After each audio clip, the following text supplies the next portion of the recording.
الرحمن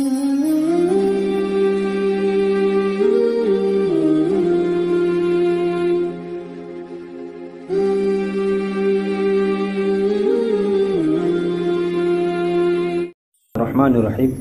بعض رات یہ پوچھتے ہیں کہ بھائی قے یعنی الٹی سے روزہ ٹوٹ جاتا ہے یا نہیں ہوتا۔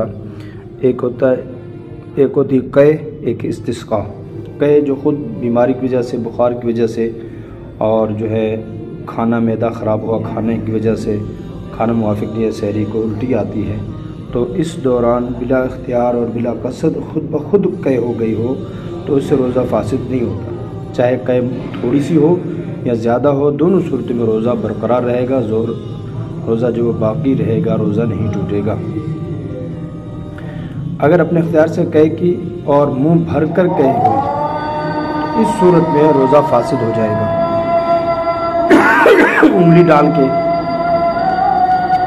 یعنی انگلی ڈال کر یا کسی بھی ایسی صورت کو اختیار کی جس سے الٹی ہوئی، خود جان بوجھ کے اس نے الٹی کی ہے، تو اس صورت میں، اور یہاں اپنے اختیار سے قے کی لیکن منہ بھر کر قے نہیں ہوئی تو روزہ فاسد نہیں ہوگا۔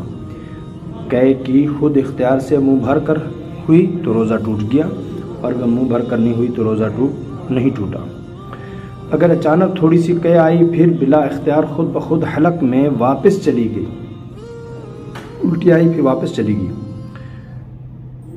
تو روزہ فاسد نہیں ہوگا۔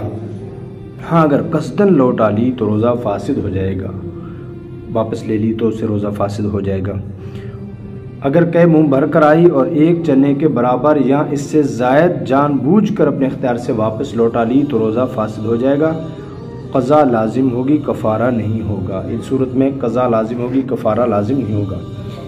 اگر کسی کو قے ہوئی اور وہ یہ سمجھا کہ میرا روزہ ٹوٹ گیا، اس گمان پر پھر قصدن کھا لیا اور روزہ توڑ دیا تو بھی قضا واجب ہے، کفارہ واجب نہیں ہے، کیونکہ روزہ توڑنے کا ارادہ نہیں تھا، اس لیے روزہ ٹوٹ تو جائے گا جان بوجھ کے۔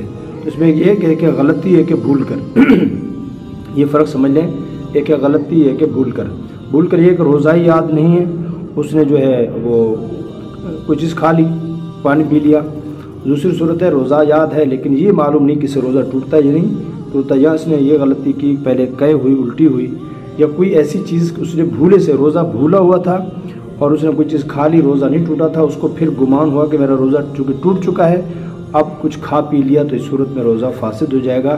لیکن اس صورت میں جب غلطی سے روزہ ٹوٹا تو اس میں کفارہ نہیں ہے، قضا ہے، ایک روزہ قضا کر لے گا بعد میں، اس پر کفارہ نہیں ہے۔ اللہ تعالیٰ ہم سب کو صحیح طریقہ سے روزہ رکھنے کی توفیق عطا فرمائے۔